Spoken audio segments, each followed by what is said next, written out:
El siguiente episodio contiene información que puede herir la susceptibilidad de los oyentes. Es bajo tu entera responsabilidad si decides continuar. En La Puerta Oscura solemos contar historias. Algunas nacen del miedo, otras de la imaginación. Pero lo que vas a escuchar ahora ocurrió. Este archivo pertenece a hechos reales, personas reales y violencia real. No hay ficción, no hay exageración, solo humanidad en su forma más oscura. Esto es La Puerta Oscura, archivos humanos.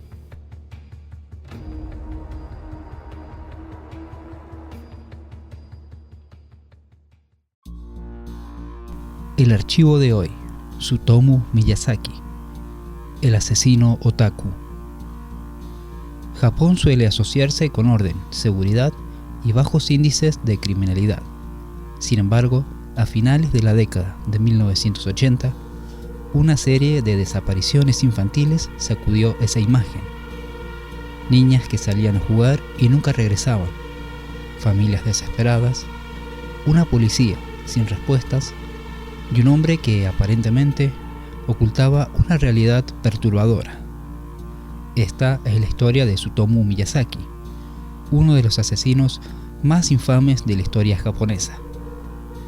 Tsutomu Miyazaki, también conocido como el asesino de la niña pequeña, Drácula y el asesino otaku, fue un asesino en serie japonés que entre agosto de 1988 y junio de 1989 secuestró y asesinó a 4 niñas de entre 4 y 7 años de edad. Sus crímenes involucraron comportamientos patológicos como preservación de partes de cadáveres como trofeo. Miyazaki nació el 21 de agosto de 1962 en Tokio. Su nacimiento prematuro le dejó con una deformidad en ambas manos, las cuales tenía fundidas con las muñecas, haciéndole necesario mover los antebrazos para poder rotar las manos. Según sus compañeros y profesores de aula, Miyazaki era un chico tranquilo y solitario. Solía escribir ensayos en donde expresaba sus deseos de llevar una vida normal. Sin embargo, siempre terminaba por echar la culpa a sus manos el no poder llevar tal vida. Miyazaki era un hombre inteligente y llegó a alcanzar la calificación más alta entre los niños que dieron el examen de ingreso a la escuela preparatoria Meidai Nakano. Por 3 años dedicó 2 horas diarias al estudio. Sin embargo, posteriormente, sus calificaciones comenzaron a caer y su interés en el estudio decayó, por lo que en vez de dedicarse a estudiar, se dedicó a dibujar cómics. A mediados de la década de 1980, Miyazaki se mudó a casa de sus padres y compartió una habitación con su hermana mayor, cerca de la imprenta de su padre, y su padre era dueño de un periódico de distribución local. Sin embargo, el estatus de su familia no influyó mucho, ya que Miyazaki parecía precipitarse dentro de sus problemas y fantasías, cosas que ya habitaban en él. En cuanto a sus relaciones familiares, sus 2 hermanas menores lo rechazaban, mientras que su abuelo, Shokichi, era el único que parecía poner interés en él. Al mismo tiempo, su sexualidad comenzaba a florecer. Evitaba el contacto con mujeres, porque se sentía sexualmente inferior. En mayo de 1988, un hecho trascendental ocurrió en la vida de Miyazaki. Su abuelo, la única persona con quien él sentía afinidad, falleció. Después de que el cuerpo de su abuelo fuese incinerado, Miyazaki consumió parte de sus cenizas, en un impulso por retener una parte de él consigo. En la tarde del 22 de agosto de 1988, Marikono, de 4 años de edad, desapareció después de salir a jugar con una amiga. Tras no encontrarla, su padre la reportó como desaparecida a la policía de Tokio. Marikono había sido engañada por Miyazaki, quien le ofreció un paseo en su Nissan Langley. Miyazaki condujo hasta el oeste de Tokio y detuvo el coche debajo de un puente. Allí se sentó junto a la niña durante media hora antes de atacarla. Tras cometer el crimen, desnudó el cuerpo y abusó sexualmente de ella. Después, tomó las ropas de la niña y regresó a su coche.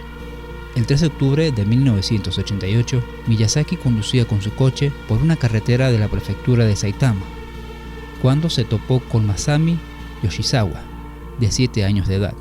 Después de convencer a la niña para dar un paseo, Miyazaki condujo a la misma zona donde había asesinado a Mari Kono. Allí, y en un arrebato asesino, atacó por detrás a la niña y la asesinó.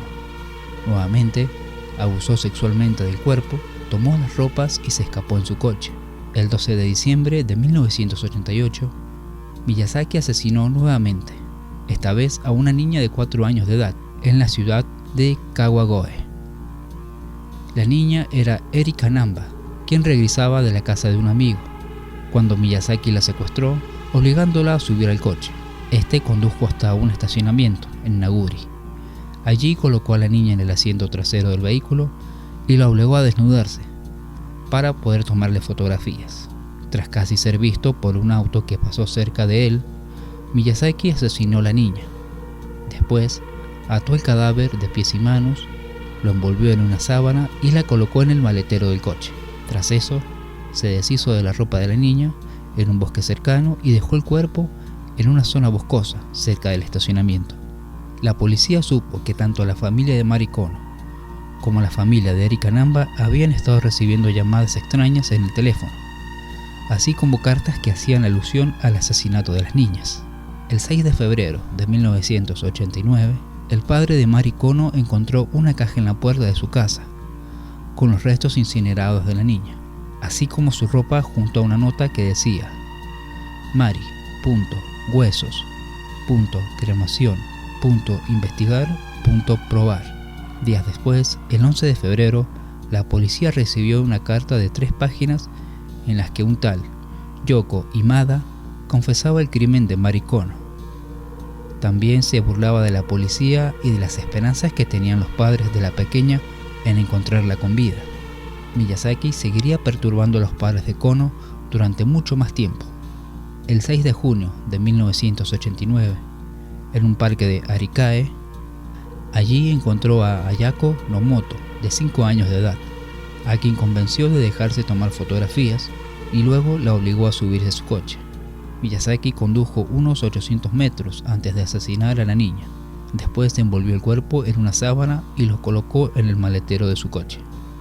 Miyazaki llevó el cuerpo a su apartamento, donde después de comprar una cámara nueva, fotografió el cuerpo de la niña en diferentes posiciones.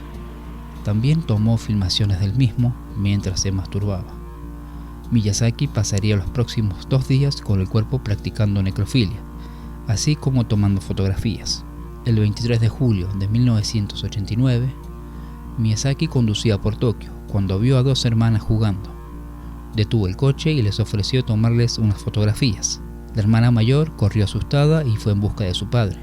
Mientras tanto, Miyazaki desnudó y fotografió a la niña más pequeña.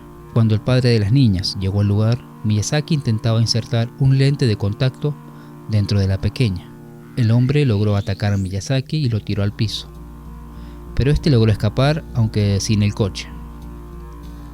Al regresar más tarde para recuperarlo, agentes de la policía lo esperaban. Miyazaki fue detenido bajo el cargo de obligar a una menor a cometer actos indecentes. 17 días después de su arresto en 1989, Miyazaki confesó el asesinato de Ayako Nomoto, cuyo cráneo fue hallado el día siguiente. También confesó el asesinato de Erika Namba y de Mari Kono. Posteriormente, el 6 de septiembre de 1989, los restos de Masami Yoshizawa fueron encontrados en una zona boscosa de Itsukaichi.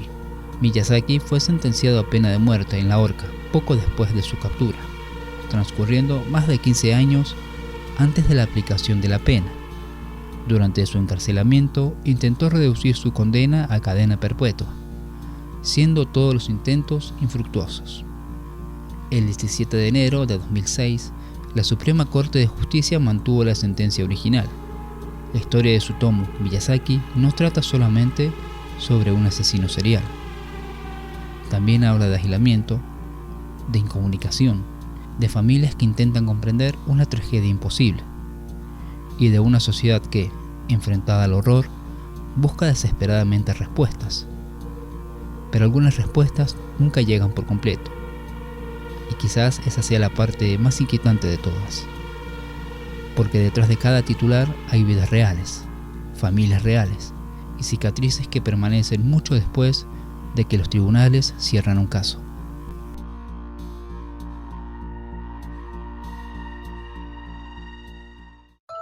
Esto fue Archivos Humanos en la Puerta Oscura. Historias reales, personas reales, hechos documentados.